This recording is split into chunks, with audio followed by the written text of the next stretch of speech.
Hello बच्चों, कैसे हैं आप सब। आई होप कि आप सब बहुत बढ़िया हैं। आज हम करने वाले हैं वर्कशीट नंबर 31 और इससे पहले की वीडियोस को डिस्क्रिप्शन में लिंक है, वहाँ से अगर आप चेक करें। हिंदी इंग्लिश का कंप्लीट सॉल्यूशन, पर्यावरण का भी है।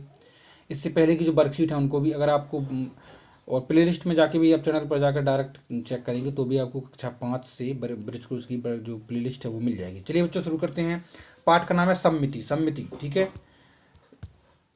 सम्मिति, ठीक है। सम्मिति एक्चुअली में होता क्या है कि यदि हम किसी संख्या को 20 से काट दें तो इस तरह से काटें कि वो एक के ऊपर एक जम जाए, ठीक है। तो वो होता है सम्मिति। सिमेट्री इसको इंग्लिश में बोलते हैं। जैसे कि यदि एक त्रिभुज है, अब त्रिभुज को किस प्रकार से काटा जाए कि ये एक दूसरे के ऊपर चढ़ जाए बिल्कुल इक्वल। तो इधर से हम ऐसे काटेंगे तो ये दोनों जो है बराबर हो जाते हैं, बिल्कुल बराबर, ठीक है। यदि हम इसको उठा के इसके ऊपर रख दें तो ऐसा शेप बन जाएगा। इसको उठा के हमने इसके ऊपर रख दिया दूसरे वाले हिस्से के ऊपर, तो इस प्रकार से कोई शेप हमको देखने के लिए मिल जाएगा। मिल जाएगा कि नहीं मिल जाएगा। तो बस वही होता है ये सम्मिति। यदि किसी देखो कोई फेस है, अब फेस की सम्मिति है, क्यों? क्योंकि इसका आधा ए है और आधा जो है आप इधर बना सकते हैं। लेकिन मैं कहूँ बी है, अब बी को आप इस प्रकार से काटेंगे तो वो सम्मिति नहीं होगी। आप समझ रहे होंगे ना, है ना। इसको इस पर रखेंगे तो कोई इक्वल मैच ही नहीं होगा। हाँ, इसको इस तरह से काट सकते हैं। कोई जो है बी है, इसको इस प्रकार से काटेंगे तो अब सम्मिति बन गई। क्यों? क्योंकि जे हिस्सा इस पर आ जाएगा, ठीक है, फिल कर लेगा इसका भाग। तो अब हम चलते हैं, इसमें क्या कहा गया है। देखो, दर्पण के एक और कुछ वर्ण दिखाई, दर्पण में इसके प्रतिबिंब को देखिए। आपके घर के दर्पण के बीचों बीच एक हाथ की हथेली रखिए, बनने वाले प्रतिबिंब को ध्यान से देखिए। यदि हम दर्पण के बगल में हाथ रखेंगे तो हाथ जैसा ही एक प्रतिबिंब बनेगा, है ना। एक चौकोर कागज के बीच में मुड़िए और मुड़ के आधार पर बनाकर कागज पर कोई आकृति बनाइए। तो इधर ऐसे बना के और खोलेंगे तो इसी तरह आकृति जो है आपको पीछे ही तो आकृति बनाई गई। आकृति को कैंची से काट कर अलग कर लीजिए, ठीक है। अब जो आकृति बनाई है उसको आप अलग कर लीजिए कैंची से काट के। तो आप देखेंगे जब फिर उसको खोलेंगे आप तो इस प्रकार से कोई आकृति आपको बना, तो ये होगी सम्मिति, ठीक है। एक के ऊपर एक बिल्कुल अच्छे से जम जाए, ठीक है। अगर नेक्स्ट में क्या है देखो, तो इस आपको क्या बताना है कि कौन सम्मिति में है कौन नहीं है। देखा, ए वाली जो है सम्मिति में नहीं है, याद रखना। ए वाली भी नहीं है, लेकिन जो सी जो है वो सम्मिति में है, ठीक है। क्योंकि अगर इसको इस तरह से काटेंगे तो एक के ऊपर एक जो है फिट बैठ जाएगा। इधर भी सी है सम्मिति में, इधर जो बटरफ्लाई है वो सम्मिति में है, ठीक है। बाकी कोई भी जो है सिमेट्री में नहीं है। इन कटोरों को दो अलग अलग तरह से दिखाया गया है, बताना। एक तो आपको दिखाया गया है अंदर से, फिर एक उल्टा करके। कौन सी कटोरे में पलट कर रखे गए हैं, तो ऑप्शन नंबर बी में सही हो जाएगा। जवाब देने के लिए चित्र 3 में देखिए कटोरे साइज से कैसे लगते हैं।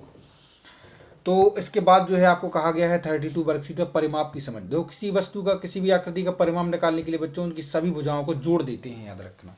कोई भी हो, कितनी भुजाएं हो, चाहे 3 भुजा, 4 भुजा, 10 भुजा, 20 भुजा, उन सभी भुजाओं का जो मान दिया होगा उनको जोड़। जैसे मैं कहूँ अगर ये त्रिभुज है, इधर 4 सेंटीमीटर, 5 सेंटीमीटर, 2 सेंटीमीटर, अब इनको जोड़ दो आप। 5 4 9, 9 2 11 सेंटीमीटर, ठीक है। इस तरह से आप इसको सॉल्व कर सकते हैं। आपको इधर क्या है बताना क्या है, देखो मैं आपको बताऊं। ये जो आकृति दी गई हैं आपको 1 2 3 4 5 6 7 7 आकृतियां दी गई हैं। उस आकृति में आपको बताना है कि कौन सी आकृति का नाम क्या है, ठीक है। नाम तो दिया है। पहली आकृति का नाम है अर्धवृत्त, दूसरी का वृत्त, तीसरी का षष्ठभुज, चौथी का मुड़ा हुआ तार, पांचवी का, छठवीं का और सातवें का। अब जो है आकृति का प्रकार बताइए। कोई भी किसी भी तरह से बंद आकृति, आप जानते हैं इसमें से ये बंद है, ये बंद है, ये बंद है, ये बंद है, ये खुली है दोनों, ठीक है। दोनों खुली है।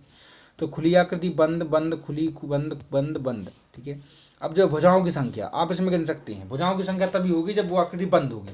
इसमें और इसमें कोई भुजा नहीं होगी, याद रखना, ठीक है। तो इधर हो गया 0 और 0 और इधर भी 0 होगी। भुजाएं होती हैं साइड सीधी, तो इसमें भी भुजा नहीं होगी, ठीक है। तो आप इसको इस तरह फिल कर सकते हैं।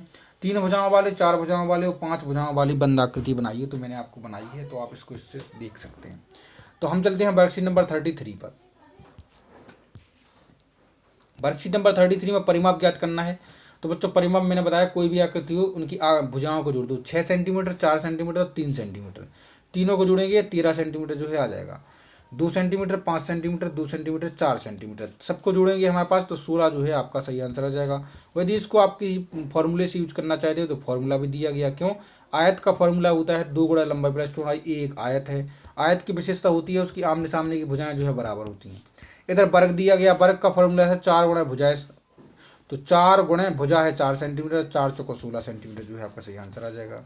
नीचे दी गई आकृतियों का परिमाप ज्ञात कीजिए और तालिका में लिखिए। तो आकृति 1 2 A B C C D E F G तक दिए गए हैं। अब मैंने आपको बताया है, सभी भुजाओं को जोड़ दो तो आ जाएगा। ए का परिमाप हो जाएगा 12 सेंटीमीटर, बी का हो जाएगा 18, सी का हो जाएगा 12, डी का हो जाएगा 15 और इधर जैसे 13 फिर हो जाएगा 14 सेंटीमीटर। अब जैसे जी है 4 4 8 6 3 और 3 6 तो हो गया ना टोटल 14 सेंटीमीटर, तो वो मैंने इधर भर दिया है। ठीक है, चलते हैं नेक्स्ट वर्कशीट नंबर 34 पर। तो वर्कशीट क्षेत्रफल की समझ। तो क्षेत्रफल इधर आपको दिख रहा हो कितनी आकृति दी गई।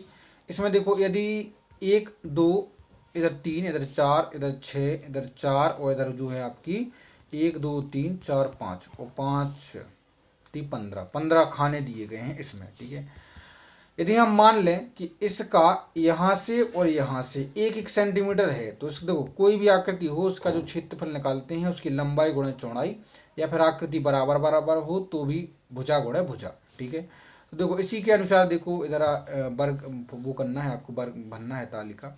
चित्र में कितने खाने, पहली में तो 1 खाना है, फिर दूसरे में 2 हैं, फिर तीसरे में 3 हैं, चौथे में 4 हैं, पांचवे में 6 हैं, फिर 4 हैं, पर 15 हैं। ठीक है, तो आप इसको इस तरह भर सकते हैं। बस आपको एक चीज़ याद रखना है कि जो आयत होता है इसका क्षेत्रफल निकालते हैं लंबाई गुणा चौड़ाई, और जो वर्ग होता है इसकी चारों भुजाएं बराबर होती हैं उसकी होती है भुजा गुणे भुजा, भुजा गुणे भुजा। ठीक है, इस तरह से आप बस इनको आप कंप्लीट कर सकते हैं। देखो इधर आपको क्षेत्रफल का सूत्र भी दिया गया है। ठीक है, हम चलते हैं नेक्स्ट वर्कशीट पर। वर्कशीट नंबर 35 जो है आपको कहा गया क्षेत्रफल आधारित प्रश्न। आपको कुछ नहीं करना है, इमेज क्रिएट करना है। ठीक है, बनाना है 4 वर्ग सेंटीमीटर, तो इधर 1 2 3 चारों को रंग दिया गया है। 6 वर्ग सेंटीमीटर तो 1 2 3 4 5 6 को रंग दिया गया है। फिर 9 वर्ग सेंटीमीटर, तो इधर 9 वर्ग सेंटीमीटर के लिए हमने क्या किया है, 9 को रंग दिया है। देखो आपको दिख रहा होगा इनको इनको इनको।